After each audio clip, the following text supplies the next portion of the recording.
Porque creo que, porque vi parte, como le comentaba recién, del despliegue represivo de la policía de la ciudad, pero ahora es la policía de la ciudad y estos muchachos de chaleco celeste que Sí. cumplen el rol de cazadores, ¿no? Que son los que salen, buscan, agarran. Es muy desagradable todo, pero también pensaba en Patricia Bullrich. Mm. Yo creo que obviamente hay una estrategia de acá a octubre del gobierno para consolidar la heladura y tiene buena imagen entre su electorado, pero creo que Patricia Bullrich lo que necesita en esas elecciones, lo que está empezando a necesitar son fueros, Bueno, bueno. porque cuando esto termine Patricia Bullrich va a ir presa. Está. Porque, Sí. digo, en algún momento se tiene que quebrar el tema de que solo que está bien que sean investigados y hasta condenados, los efectivos que tiran con saña, como le tiraron a Pablo Grillo, como le tiraron a Jonathan Navarro, que le sacaron un ojo el mismo día, el 12 de marzo. Digo, lo que pasó ayer con el colega Nicolás Munafó de digo, C5N. que nos solidarizamos. Ahí hay un... Digo, si bien creo que fue la policía de la ciudad, en ese caso, no tengo muy Sí, claro. fue la policía de la ciudad, porque, que estaba digo, justo la prensa ahí, y también ahí le pegaron a Pablo Villarroel, que es el muchacho de campera blanca que está al lado de Nicolás Munafó, que es un taxista y también integrante de la agrupación Fuerza Taxi, que estaba ahí también manifestando, acompañando a los jubilados. Bueno, O sea, digo, si ese policía hace lo que hace a 1,5 metros o 1 metro de Monafó, de un colega de prensa, ante las cámaras, es porque hay un clima de época que lo envalentona, que lo habilita. Sí, una orden política. Y eso, y hay una decisión y una determinación política que no es respaldo, porque después se van a correr y va a quedar pobre infeliz, Tal cual. o no sé si infeliz, digamos, Sí. digo, con una actitud muy dura, ¿no? Muy rígida estaba. Sí. Y el que estaba gritando, que es al que al que toma la cámara, que es el que más agita la situación, es el que tiene que tener bien presente que cuando Jorge Macri no sea más jefe de gobierno o Patricia Bullrich no sea más ministra de Seguridad de la Nación, va a dar las explicaciones adelante de la justicia primero y después en la taquería, como suele pasar. ¿Sabes que no lo comenté? Cuando Luis Arranz habló en la plaza, en la Marcha de las Madres, volvimos caminando por Avenida de Mayo, cruzamos 9 de julio, y se veía, era jueves, se veía una marcha, digamos, muy grande, estaba cortado 9 de julio a la altura, estaba cortado Avenida de Mayo en el límite con 9 de julio, y dejaban un paso para una persona, ¿no? Y era mucha la gente que tenía que pasar. Pasamos por ahí caminando, digo, y un señor venía, tocó a un policía, pero en el paso. La agresividad del policía, lo vi, digamos, ¿no? A centímetros. La agresividad del policía como el civil enemigo, lo tengo que repeler, me pareció de un nivel de... Y que aparte puede ser tu vecino, tu suegro, Bueno, el kiosquero de la esquina de casa, el almacenero, el que te vende el diario, ¿no? Cualquier cosa, digo, andar así, por más que vos estés uniformado, empujando a la gente o con ese grado de tensión.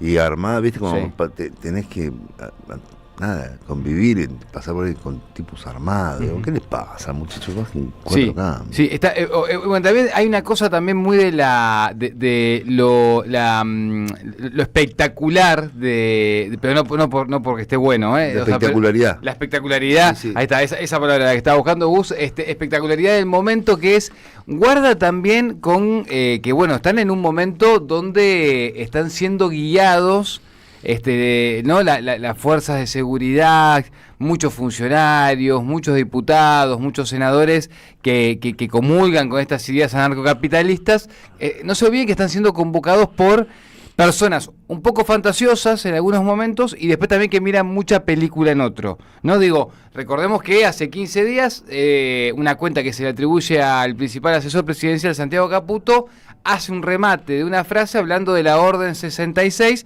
que es una orden de las películas de la Guerra de las Galaxias, ¿no? Y que es una orden que básicamente lo que dice es que de un momento a otro todos los Jedi pasan a ser enemigos de la República.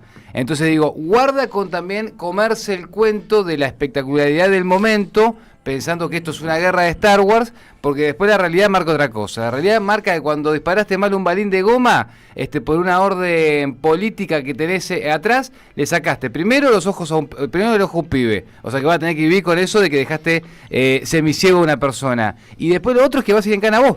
Entonces digo, cuando la cosa pasa al terreno de lo real y se pone concreto, deja de ser lindo, deja de ser los Jedi contra la República, deja de ser agradable y fantasioso, ¿no? Entonces me parece que hay que tener noción que hay cosas que cuando pasan al terreno de lo real son graves. Así como también, si te pasás de rosca a la calle, aparte que te puede agarrar algo de salud, ¿no? Algún problema cardiovascular y demás, si andás laburando tan tenso, después también, aparte de eso, quedás expuesto vos pagando después los platos rotos, porque las cámaras te van a tomar, por más que le pegues a fotógrafos y a los camarógrafos, las cámaras te van a tomar igual. Estamos en un momento donde la virtualidad y el celular está, y la imagen, ¿no? La imagen está a la orden del día. Preguntarle si no al ministro de Justicia de la Nación, Cuño Libarona.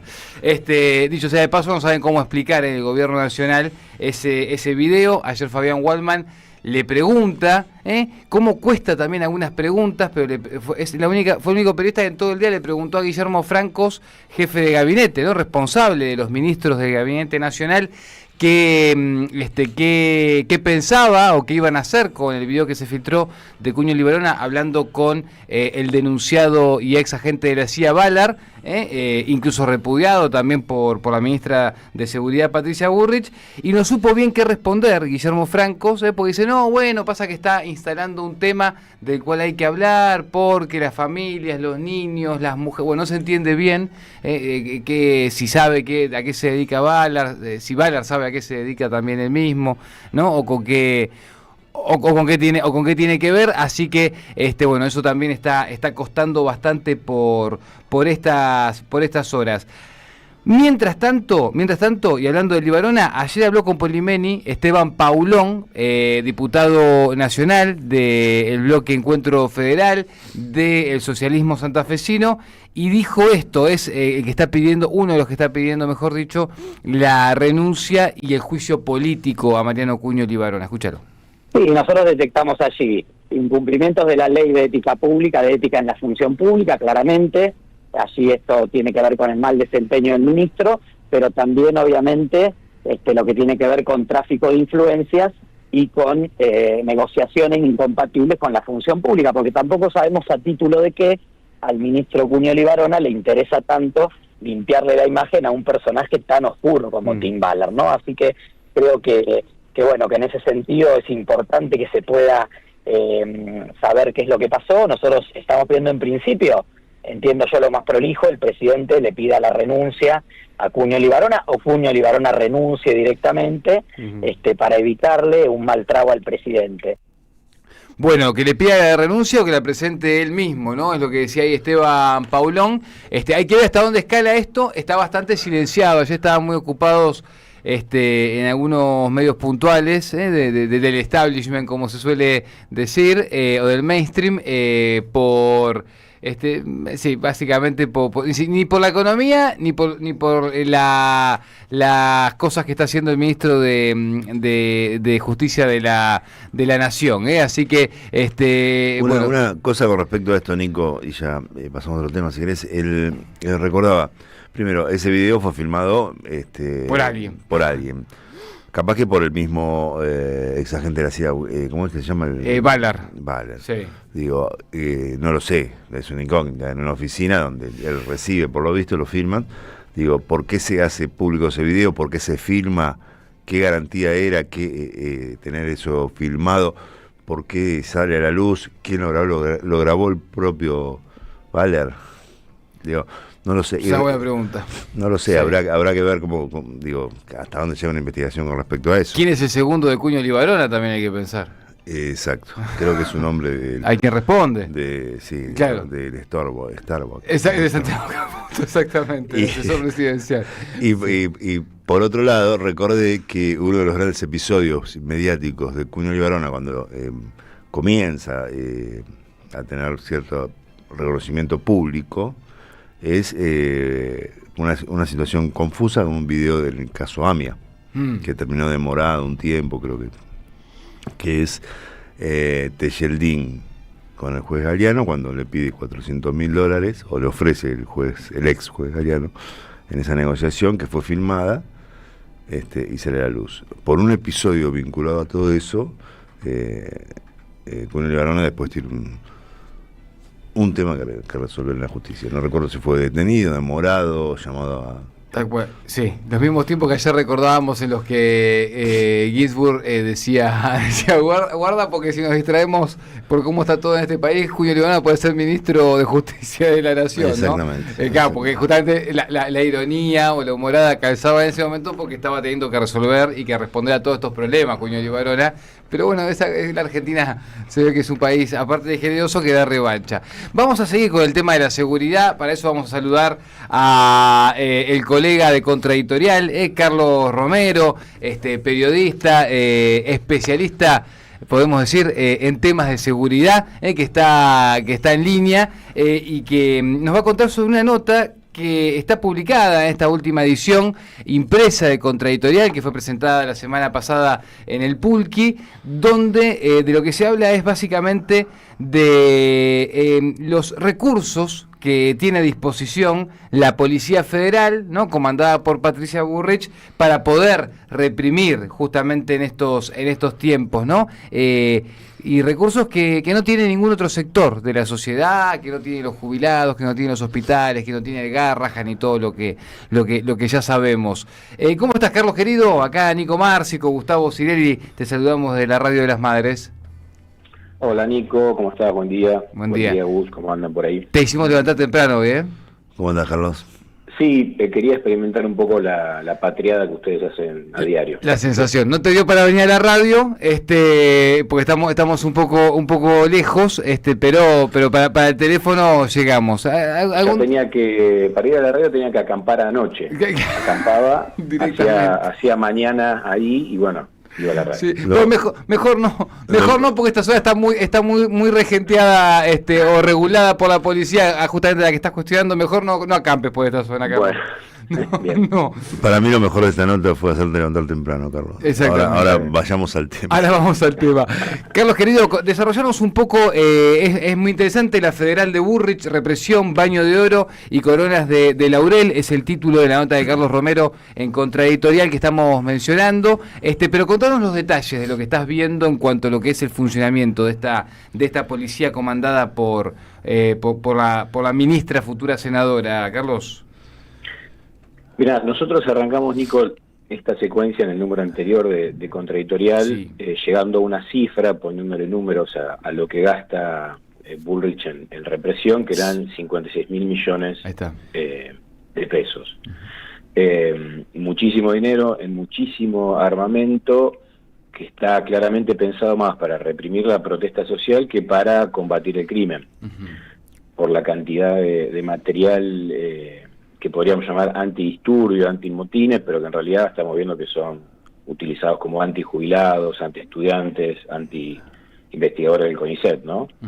Y en este segundo número, también siguiendo en la vieja tradición del periodismo, la pista del dinero, encontramos que así como hay plata que se usa para represión, y que creo que es el dato más importante, ¿no?, por supuesto, también hay una especie de cheque en blanco para que la fuerza, en este caso la federal, gaste mucha plata en asuntos que en una Argentina donde hay tanta pobreza y hambre también generan mucha bronca. Pero ahora les voy a dar precisiones sobre eso. Creo que las dos cosas van de la mano.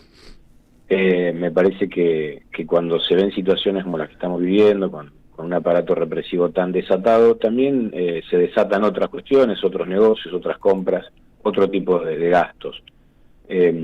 Puntualmente lo que nosotros encontramos es que mientras la federal y las otras fuerzas, no federales a cargo de Bullrich, pero bueno, puntualmente acá hablamos de la federal, se pertrechaba como para ir al conflicto social que obviamente ellos mismos iban a generar. Esto es mediados del año 2024, o sea, con Bullrich en su primer año de gestión efectiva, ¿no? Digamos.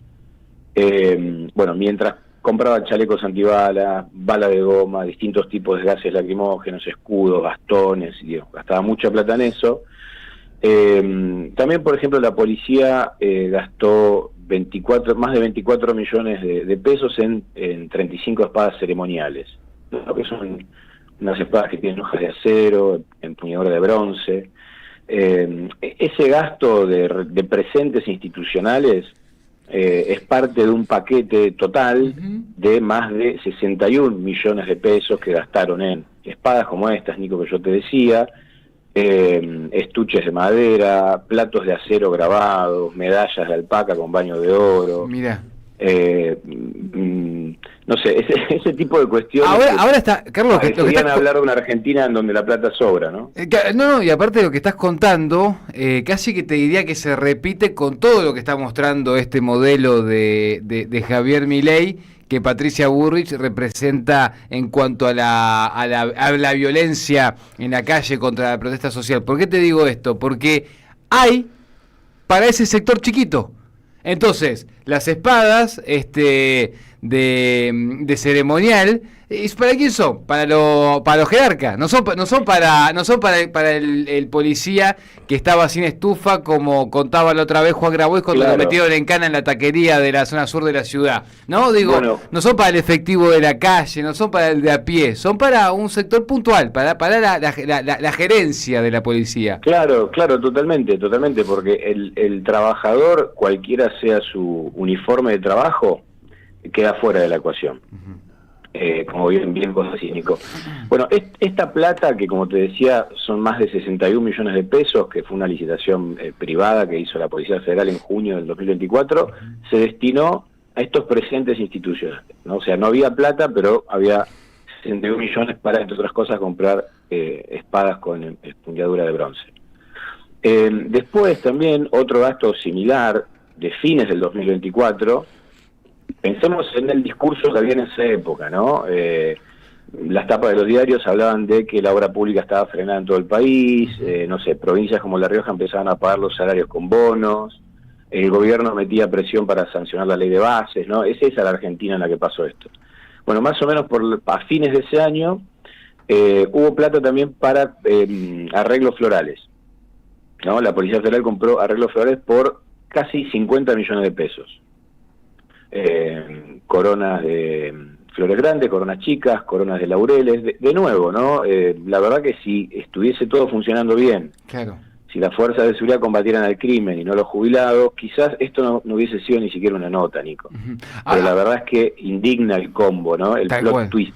¿Y las cosas de laurel, las coronas de laurel, eso para qué? ¿Para la buena suerte? ¿Para qué fue? No, también es parte de la tarea que ellos hacen, claro, del protocolo que hacen. En total, entre coronas de laurel y espadas con empuñadura, son más o menos 111 millones de pesos. Yo te pregunto, Carlos, con este tono de ironía, porque estoy sorprendido con el dato y con la contradicción, ¿no? De constante todo el tiempo de gastar en pelotudeces, básicamente, ¿no? Pasa lo mismo con las cosas de la Casa Rosada, te dice que se paga el café, pero las lapiceras son carísimas, ¿viste? Pasan esas cosas raras. Claro, es que ahí hay un punto de disociación, me parece a mí, ¿no? Que habla de que el discurso en realidad es falso. Porque no estábamos acá frente a un gobierno estoico que digamos, donde el presidente duerme en el piso, ¿no?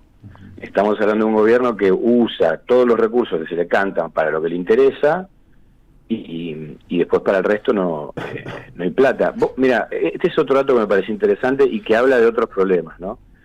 Pleno siglo XXI, bueno, la Policía Federal compró papel para sus actividades, que uno puede decir, bueno, está bien, que se necesita papel.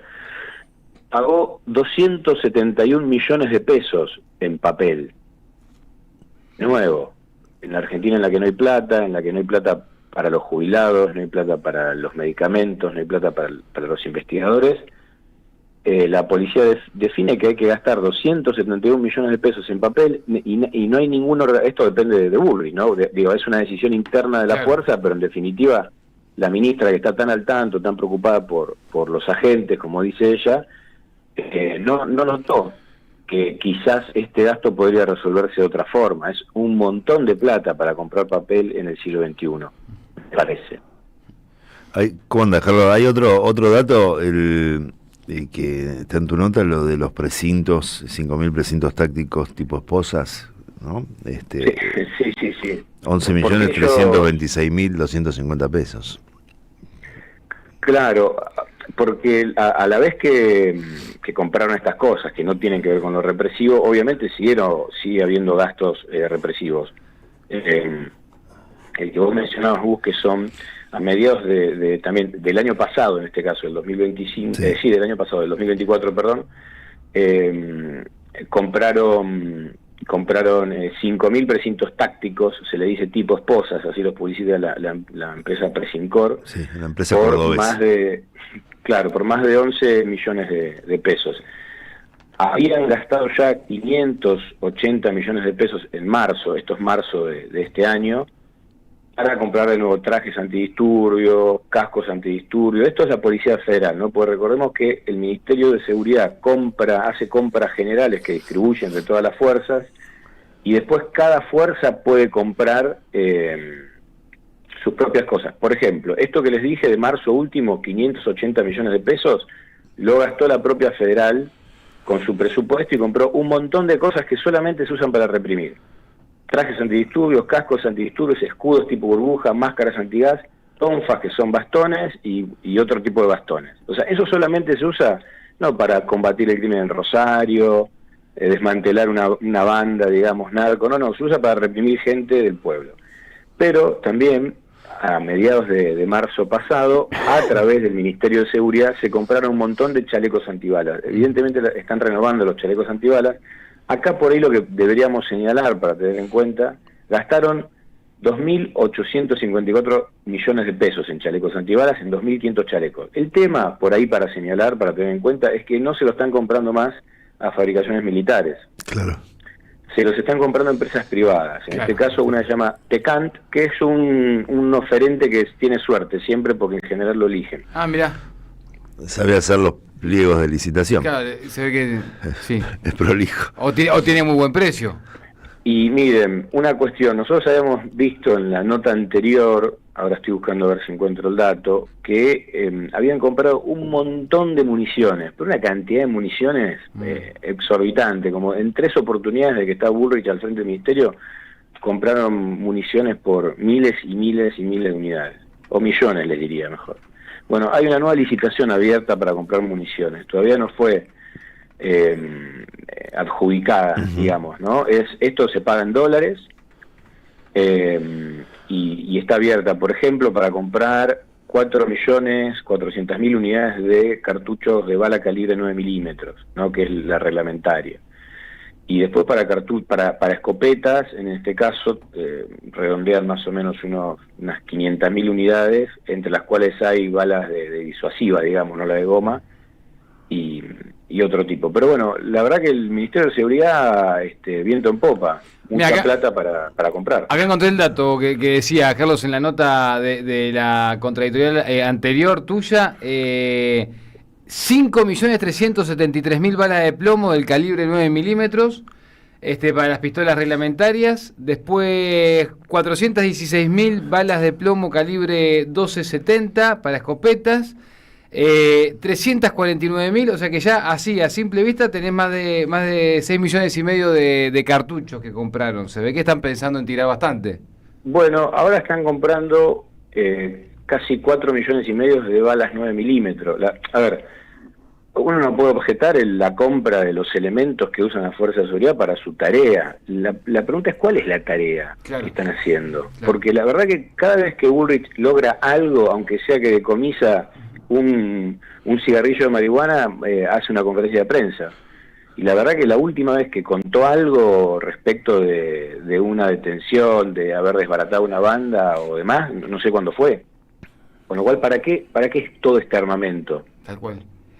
Carlos, ¿sabés algo de la pistola esta que están usando ahora? Que es como la pistola de la paintball, pero que te la tiran con las balas estas que te dejan ciego y que tienen gas pimienta adentro. Mira, por lo que yo tengo entendido, esa munición la usó la policía de la ciudad de Buenos Aires. Uh-huh. Con lo cual, los registros de donde surge todo esto que estamos hablando van aparte, digamos, ¿no? Pues esto sería administración federal. La policía de la ciudad siempre está como muy modernizada en términos represivos, ¿no? Tienen la última tecnología y en términos de material represivo pasa lo mismo por ahí que con los celulares, ¿no? Todo el tiempo hay cositas nuevas. Claro, Claro. Les divierte mucho comprar. Y estas son unas gomitas, no sé si vieron imágenes, yo vi ayer imágenes de gente que las sufrió mostrándolas.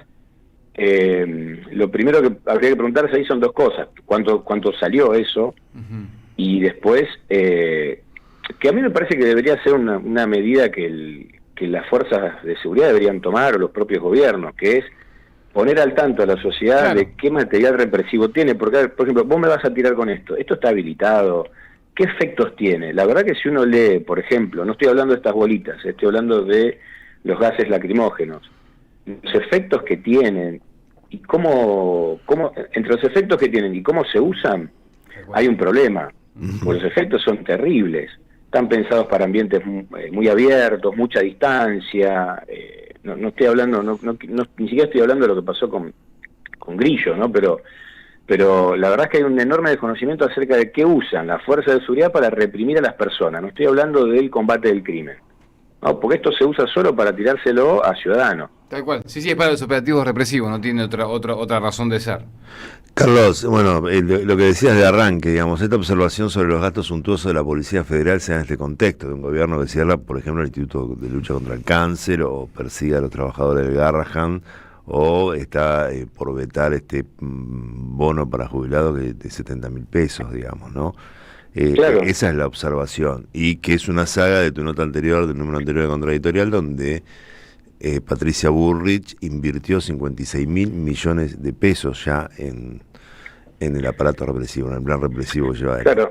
Digo, para poner en contexto, claro. Claro, de hecho, ese es el contexto, y en ese contexto incluso se pueden señalar cosas que para mí están en un segundo nivel, pero que es para tener en cuenta, por lo menos, que es, por ejemplo, indagar en los gastos que tiene esta misma fuerza, digamos, ¿no? Porque ni siquiera estamos hablando de otra, esta misma fuerza que utiliza tanto dinero en aparato represivo, bueno, otros gastos que tienen, al menos podemos preguntarnos, ¿es consecuente con la época, con el discurso del gobierno y con la conducta de la fuerza, el dinero que gasta en sostener toda su tropa, digamos, entre canina y equina, entre los perros de la Federal y los caballos de la montada, todo el dinero que reciben esos animales, que me parece perfecto, pero está claro que hay un mejor trato y hay más inversión en mantener saludables a los caballos y mantener saludables a los perros que en defender a los jubilados.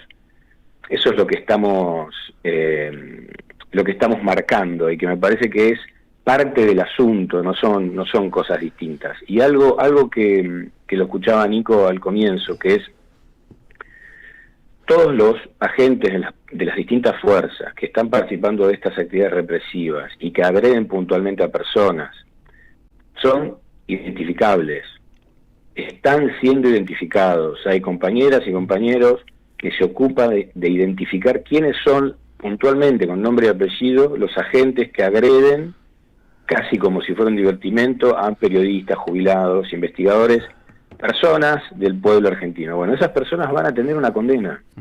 Sí. Y me parece que es algo que tampoco se les está diciendo, y no hay autoridades que se hagan cargo de decirles eso, porque eso va a ocurrir. Históricamente ocurre en nuestro país. Tal cual. Y como por ahí también dentro de las fuerzas no se estudia bien también cómo fue el saldo, la consecuencia, sobre todo de la última dictadura cívico-militar, y no tienen capaz esa información en las fuerzas, les cuesta asociarlo con que a los efectivos actuales le puede pasar lo mismo que le pasó a los efectivos del pasado reciente. Carlos, te mandamos un abrazo grande, siempre es un gusto charlar con vos y la seguimos, ¿te parece? Gracias, Nico. Te leemos en Contradictorial. ¿Dónde se consigue Contradictorial, Carlos, sabes? Y mira, se consigue en muchos lugares, justo. En principio, todas las sucursales de la librería de la LEF lo tienen físicamente, y también la LEF, que tiene un sistema de distribución en todo el país, te puede ofrecer la revista online. Bien. Síganos en nuestras redes para saber otros puntos de venta, porque tenemos puntos de venta en La Plata, en provincias del interior del país, por ejemplo, en el oeste también, de donde soy yo, en Aedo, en Ramos Mejía.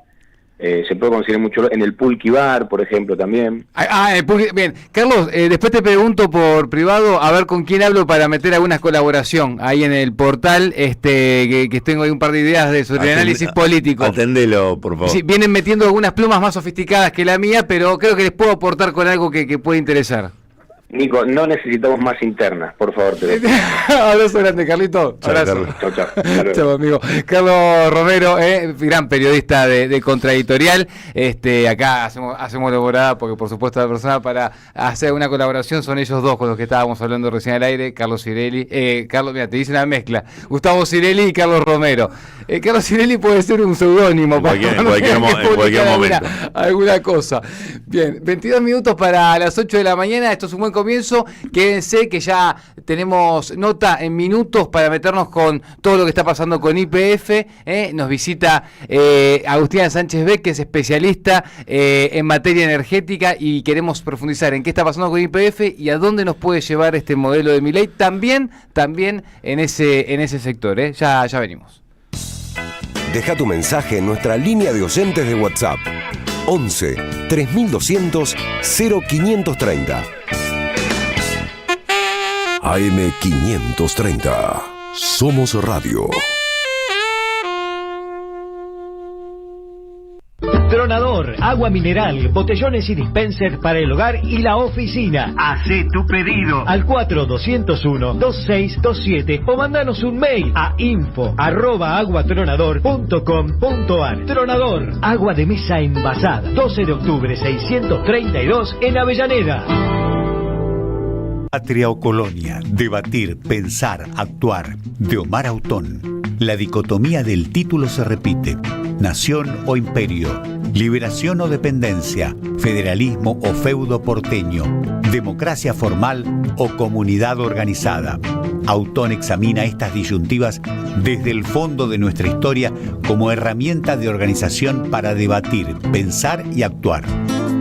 Conseguilo en librerías y en edicionessicus.com.ar. Te esperamos en nuestra librería Café de Adolfo Alsina 685, Capital Federal.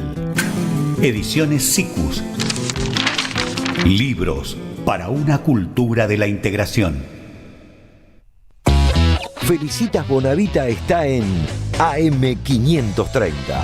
Voy a saludar a Facundo Bogarín, actor, director de la compañía porteña Teatro Ciego. Está en un súper momento porque es integrante del elenco de División Palermo, que largó su segunda temporada. Muchas veces el presidente utiliza la discapacidad como un insulto. Y eso es una locura. Y me parece que el daño lo está generando a futuro. Digo, el daño de hoy ya está hecho con él. El tema son las nuevas generaciones, ¿viste? Que se esté financiando en la educación en general y en el acompañamiento en particular que precisan para el apoyo de la educación de las personas con discapacidad. A las 12, Bonavita 530. Construimos comunidad.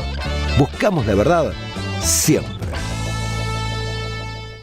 Seguí a la Cámara de Diputados de la Provincia de Buenos Aires a través de sus redes sociales y entérate de todas las actividades legislativas en Instagram y Facebook como @diputadosBA y en Twitter como HCDiputadosBA. En Lanús trabajamos por una ciudad más segura. Inauguramos la primera base de operaciones de la Fuerza Barrial de Aproximación de la Policía Bonaerense e incorporamos 20 móviles y 240 efectivos policiales. Sumamos 75 nuevos vehículos y 200 agentes de seguridad ciudadana a través del programa Lanús Te Cuida. Además, continuamos con el programa de formación y capacitación permanente para nuestros agentes locales.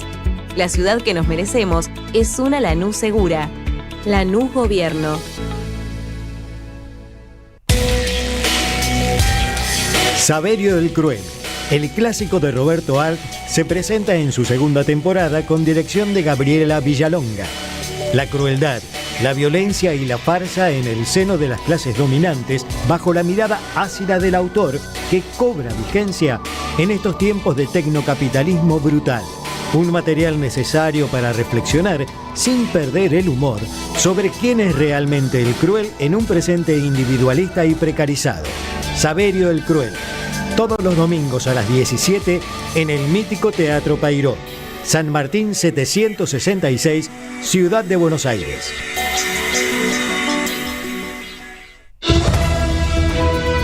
AM530 Somos Radio. Buscamos la verdad siempre.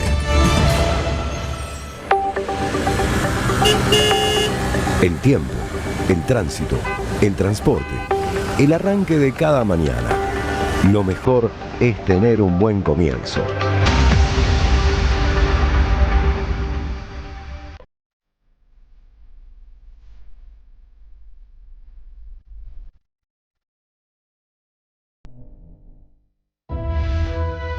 AM530 Somos Radio. Buscamos la verdad siempre. En AM530 pasan muchas cosas. Y todo lo que pasa está en la red. Somos Radio AM530 en Instagram. Entérate de lo que pasa. AM530. Somos redes. Somos radio. En AM530 pasan muchas cosas. Y todo lo que pasa está en la red. Somos Radio AM530 en Twitter. Entérate de lo que pasa. AM530. Somos redes. Somos radio. 17 minutos para las 8 de la mañana. Estamos escuchando un poco del Flaco Spinetta. Y acá recién hablábamos con Gary Castro fuera del aire. Eduardo Martí está presentando Spinetta, un libro monumental que recorre la vida y el imaginario artístico de quien fue su amigo. Amigo desde los 70, de Almendra, fotógrafo personal, padre de Manuel Olivier, Lilia Curiaki. Sí. Eduardo Martí, que bueno, está presentando este libro, hace una semanita ya salió así a ser presentado en público, así que bueno, están dándole manija y con ese gancho escuchamos un poco de cheques del Flaco Spinetta. A ver.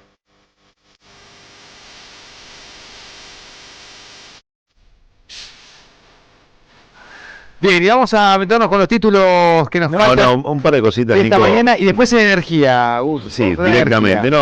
Recordar, o subrayar algo que está surgiendo ahí, que es por ahora llamado el grito federal, de 5 gobernadores que se reunieron a definir una estrategia electoral, un frente electoral que se irá terminando de hilvanar de acá a octubre, que es en Martín Llora, poner el ojo ahí. Córdoba, hay que ver el rol de Schiaretti en los próximos meses y cómo puede crecer esa figura en el plano nacional. Lo sumaron de último momento a esa reunión donde definieron este frente ayer. Maximiliano Puyaro, se metió por la ventana, sí. De Santa Fe, Ignacio Torres de Chubut, Carlos Sadir de Jujuy y Claudio Vidal de Santa Cruz. Hay que ver cómo se organizan de acá a octubre, ¿no? Con el dato de Schiaretti decía que en algún off que he tenido lo han mencionado como incluso la observación de Cristina, miren al cordobesismo, miren el rol de Schiaretti si va a jugar, qué rol va a tener institucionalmente en los próximos años. Tal cual. Una figura con mucha experiencia de gestión. Sí. ¿Vos qué decís, gente que se quiere quedar en la línea sucesoria? Yo no lo dije, pero capacidades tiene. Y yo estoy haciendo una pregunta, no, nada más que sí, pero... Bueno, Asamblea Legislativa... Esas cosas que se les ocurren a uno. Pero son especulaciones, no periodismo. Después una cosa para mencionar, que decíamos recién que nos vamos a meter mañana, quizá que tengamos más tiempo, con la experiencia que está haciendo el CONICET con esta exploración en los fondos del mar, que es bellísimo. 3.900 metros bajo el nivel del mar. Sí. Cerca de Mar del Plata. Que es mucho más que para que los progres y los fumones nos vayamos a dormir mirando imágenes lindas del mar. Para mí era Bob Esponja. Claro, es para investigar esa zona que no se había investigado nunca y saber con qué material contamos también ahí. Pero ahí se combinan el impacto, pues a través de YouTube, que se está viralizando y el fenómeno se está dando, y la importancia del CONICET. En este contexto, poner el foco en eso. Y por último, arrancó ya la campaña internacional Cristina Libre. Se viene trabajando en eso, que va a tener este eje ahora con charlas, encuentros en México, Brasil y Bolivia. También vamos a ir desarrollando el tema, sin olvidar, por otro lado, nota al pie, ayer hubo unos testimonios de Teresa García sobre la interna con Graboy, que es interesante como para ir acomodando, esperemos que Sí. encuentren la salida a eso. Pero bueno, el análisis de Teresa siempre para ponerle paños fríos, ¿no? Y resolver de alguna manera también las interpretaciones que se hacen a veces maliciosas, ¿no? Sobre internas, diferencias y demás. Pero bueno, creo que el eje es campaña Cristina Libre. Sí. Nadie se salva solo, otra vez, como decíamos con el Eternauta, cuando ante tanta interna o a veces frases inconvenientes, me parece que hay que reforzar esa idea.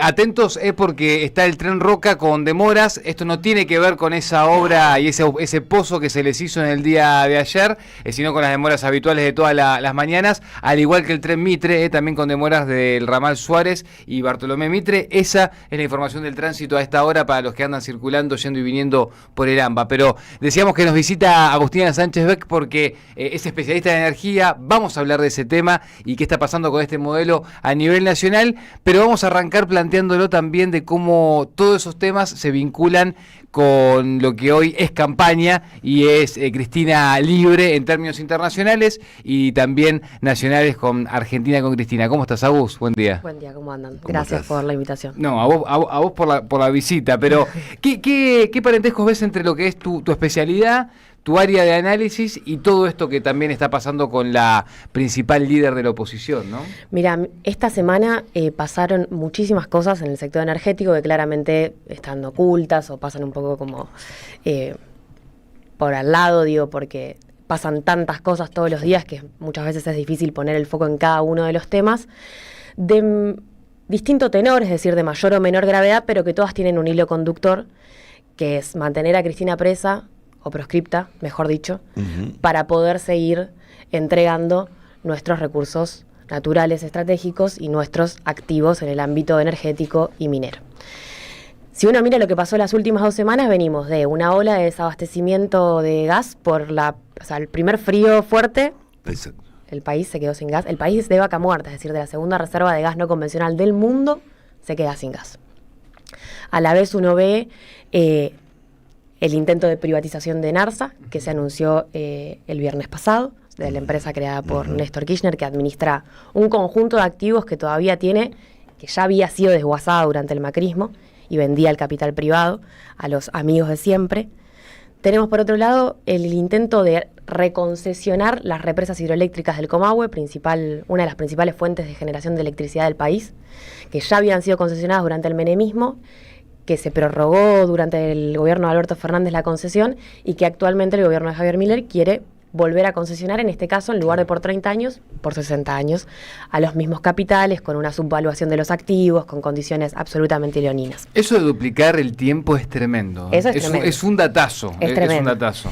A la vez uno ve de nuevo la concesión a TGS, que es la empresa que administra la distribución de gas en el sur, el transporte de gas en el sur del país, administrada por el grupo Pampa Energía.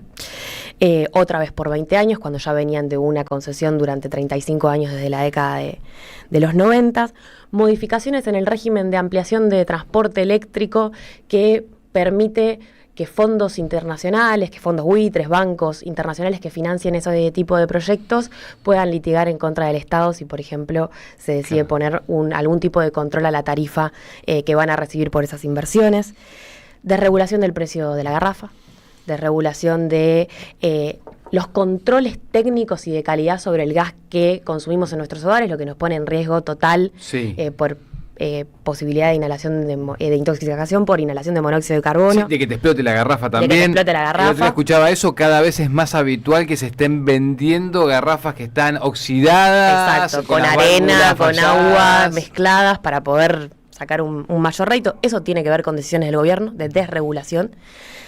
Compra de gas para las productoras de vaca muerta a precios irrisorios, realmente irrisorios, no me quiero meter como en cuestiones muy técnicas de valores, pero con rentabilidades realmente obscenas y extraordinarias. El plan gas se estaba comprando a $3.5 el millón de BTU, se habilitó a comprarlo a $8 el millón de BTU, para darse vuelta y dárselo gratuitamente a las empresas de energía eléctrica que producen electricidad a partir del gas, Es decir, que subsidio para las empresas de energía sí hay. Mientras nosotros nos subieron el 7% la nafta en este mes que está terminando, en julio. Y se veta el incremento de los jubilados, ¿no? Exacto. Digo, como hay como un la lógica baja de retención al productor y veto a jubilados. Exactamente, que en el caso energético se ven este tipo de cuestiones y ahí uno ve también esto, ¿no? Digo, bueno, en esos casos no parece importarle al presidente el superávit fiscal o la cuestión de que no se toca, ¿no? Después uno ve un proceso muy fuerte de socialización de riesgos y de privatización de ganancias. Hay una licitación que se está llevando adelante ahora acá en el AMBA para comprar unas baterías gigantes para acumular electricidad y evitar los cortes de luz en el verano, que esconde un negocio fenomenal que un día si quieren lo conversamos, pero que tiene como uno de los principales beneficiarios a Elon Musk, que es el principal fabricante de baterías y acumuladores eléctricos de litio en el mundo. Me río porque desde que arrancó Agustina pienso... Por algo Cristina está muy bien el eje que puso Agustina y empezó a enumerar. Y después dije, entré en una reunión de sumario, de diario. O de contradictorial. O de contradictorial. O de la 530, claro. Cada uno de estos son notas, digo, ¿no? Total. Lo que acaba de decir yo, bueno, pensemos, ¿qué fuente para? Bueno, y les digo algo más. Y aparte todo el negocio para 4 o 5, o sea... Siempre son 4 o 5. Y la ponemos nosotros. Exactamente, y ahí voy a eso. ¿Por qué? Porque no solo ahí hay...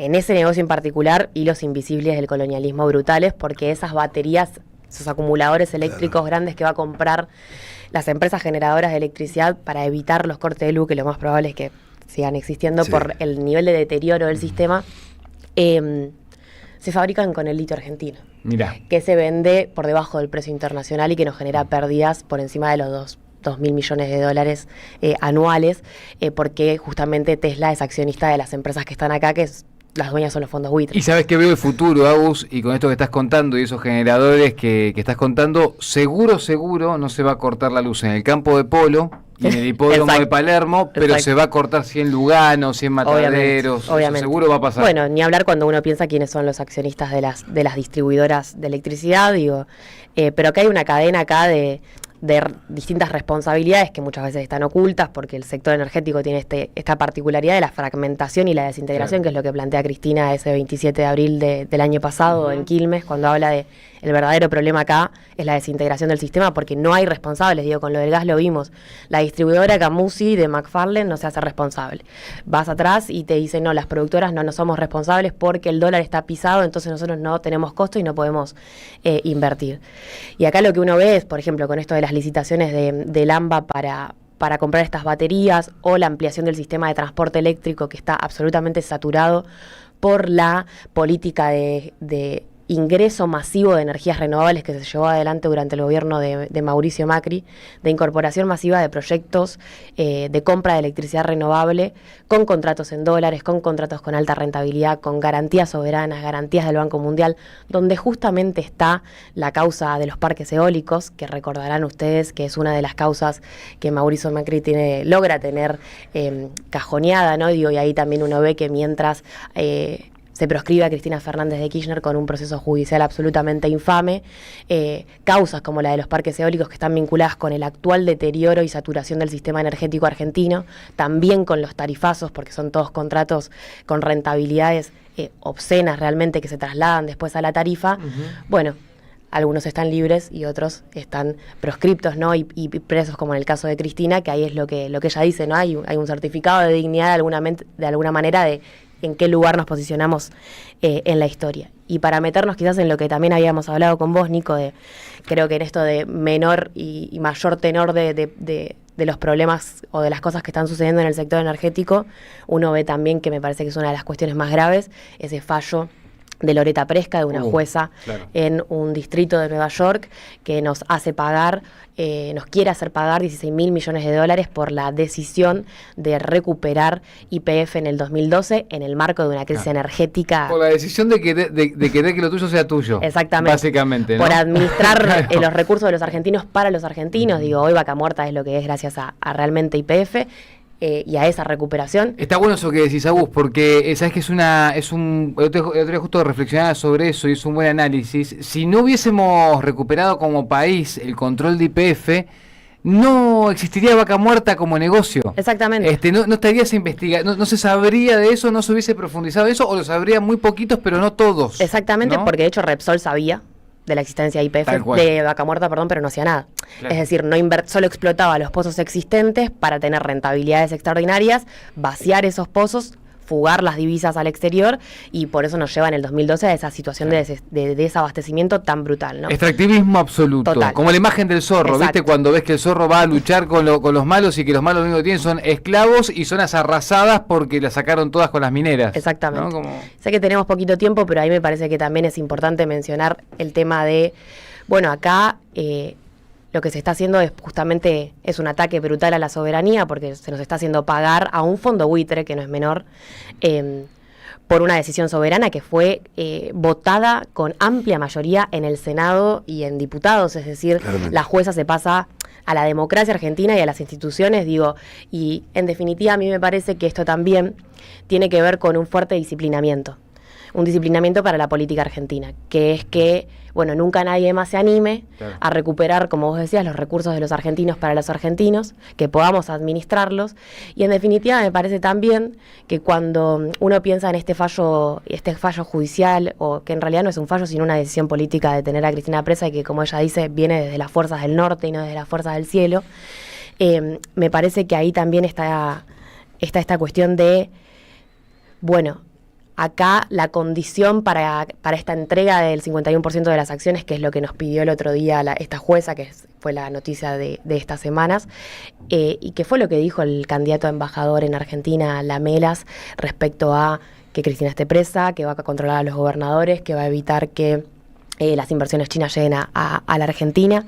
Y cuando uno mira todo este proceso judicial absolutamente infame, que ha tenido un tiempismo electoral realmente espectacular, si hay algo en lo que son especialistas son quirúrgicos, y en este caso esto se suma también, ¿no? Porque el fallo que proscribe a Cristina sale exactamente una semana después de que ella no solo anuncia su candidatura, cuando uno piensa, bueno, en el 16 se reabre la causa con Ercolini y con el Javier Iguacel, que está vinculado a toda esta política de YPF, y ahora les voy a decir por qué. Ercolini, que reabre una causa que se había declarado incompetente en un primer momento, después cuando la reabre Iguacel se declara competente, en el 2019 se acelera en el marco del proceso electoral, ahora en otro proceso electoral en el cual Cristina dice yo voy a ir adelante, a conducir este proceso, la mete en presa y no solo dice que va a ir a ser candidata, sino que también plantea algo, que es que va a renegociar la deuda con el Fondo Monetario Internacional en pie de igualdad. Y me parece que eso es un dato sustancial, porque tiene que ver con... me parece también pensar si cuando se cuestiona la conducción de Cristina Fernández de Kirchner, se está cuestionando la conducción de Cristina o se está cuestionando los planteos que ella nos está haciendo y lo que está dispuesta a hacer, ¿no? Y ahí me parece que como último dato es esto de Javier Iguacel, el autor de la causa Vialidad, acaba de recibir pozos de YPF rematados, regalados a precio vil por parte de Horacio Marín, el actual presidente de YPF, que viene de la petrolera de Tecpetrol, de Paolo Roca. Sin guita para invertir, ¿no? Sin guita para invertir, con una empresa que se crea después de la licitación, con un capital de 7,5 millones de pesos, se queda con un negocio de 100 millones de dólares. ¿Una empresa que se crea después de la denuncia de Cristina? Se crea, después de la licitación. O sea, igual sí después de el 2016, ¿no? O sea, eso está claro. Después de la denuncia, sí. Sí, es de ahora. O sea, la licitación de YPF es del 2024, de abril. En julio se crea la empresa y después, ahora hace poquito se le entregaron los... Qué suerte que te den esos negociaciones sin tener guita. Otra vez nos juntamos con Castro y con Cirelli, juntamos 100 lucas que queríamos ver a ver en qué podíamos invertir, nos sacaron cagando de todos lados. Pero igual le dieron unos pozos de petróleo sin guita. Exactamente. Es impresionante. Parece ser, y esto, perdón, es lo último que digo, el pago por la reapertura de la causa Vialidad. Si uno interpreta todas estas cuestiones, y también cuando uno mira la noticia de ayer respecto a todos estos puntitos de lo que está pasando en el sector energético, que es que se le acaba de entregar una hidroeléctrica que está en el Río Escondido, que es la que llena de agua el lago Escondido, donde está usurpando nuestro territorio el magnate inglés Joe Lewis, que sí tendrá que ver con esta causa, que recordarán ustedes, Ercolini fue uno de los que visitó en ese... gran anfitrión un gran anfitrión, se puede decir, un gran anfitrión, junto con los funcionarios del Grupo Clarín, que también, si no, tendrán que ver en esta distorsión de la voluntad popular con este tipo de creación de sentido y estas causas armadas. Y se le regaló una empresa hidroeléctrica que el macrismo le había dado un contrato de compra de electricidad que pagamos todos los argentinos de nuestra tarifa, que se continuó durante el gobierno de Alberto Fernández, lamentablemente, y esto hay que decirlo, y bueno, y ahora como el broche de oro se queda con esa hidroeléctrica. Entonces me parece que ahí, hay que tener un poco en cuenta todas estas cuestiones que nos viene planteando Cristina y entender que el trasfondo o el hilo conductor de todo esto es tener a Cristina proscrita para poder seguir haciendo este tipo de negocios. ¿Cómo hilás todos los temas? Es casi el relato de una crónica perfecta de cómo se está entregando el país. Augusto, vamos a llamar de vuelta, vamos a hablar de vuelta para seguir profundizando en estos temas. En ese orden. Dale. Sí, en ese orden y la próxima vamos a arrancar con cómo se confeccionan las facturas. Quiero que en algún momento hablemos de cómo se confeccionan las facturas, que la vez que me lo contaste fuera del aire me pareció un dato que todos los argentinos y argentinas tenemos que tener bien presente. Total. Gracias, Gustavo Cirelli, querido. Gracias a usted, nos vemos mañana. Hasta mañana a las 7 de la mañana. Yo no voy a estar, pero van a estar con María Quintero y con Gustavo Cirelli haciendo un programón. Así que eso por un lado. Gracias, Gianfranco. Qué placer tenerte de otro lado del vidrio. Gracias, Gary Castro, lo mismo. También qué placer de otro lado del vidrio. Juan Pablo Fierro, Lea Andesa también en la operación técnica del streaming de la 530. Mi nombre es Nicolás Márcico. Mañana a las 7 de la mañana estamos acá de vuelta. Gracias, Agustina Sánchez Beck, querida especialista de energía. Gracias a ustedes. Será hasta la próxima. Esto fue un buen comienzo. Quédense que ya llega Marquito Cittadini con todo el equipazo de Roberto Caballero y Caballero de Día y te acompaña hasta las 10 de la mañana. Chau.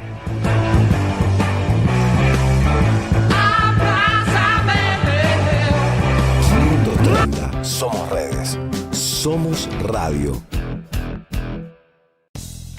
Deja tu mensaje en nuestra línea de oyentes de WhatsApp. 11 3200 0530. La lucha política en cualquier país de Latinoamérica es todos los días y todas las horas y todos los minutos. Buscamos informar, escuchar, debatir, pensar, para acercarnos entre todos a la realidad.